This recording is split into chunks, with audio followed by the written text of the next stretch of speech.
Hey everybody, I broke the quick connect fuel line attachment on my thing, so I had to replace it. These are the tools I use: screwdriver, clamps, rubber hose.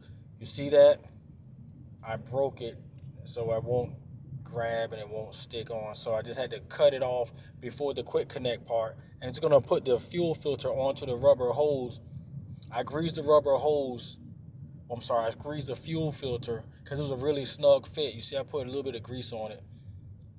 Got the clamp, use a flathead screwdriver or a socket to tighten those up.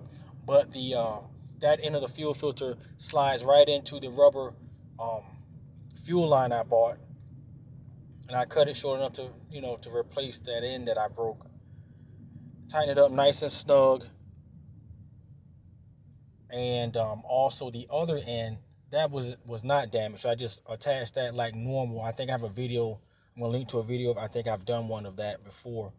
And I did this so I didn't have to drop the fuel tank and replace that whole hose that I broke off. So I just used a rubber fuel line instead, and it got the job done. I've been running it and it hasn't been leaking.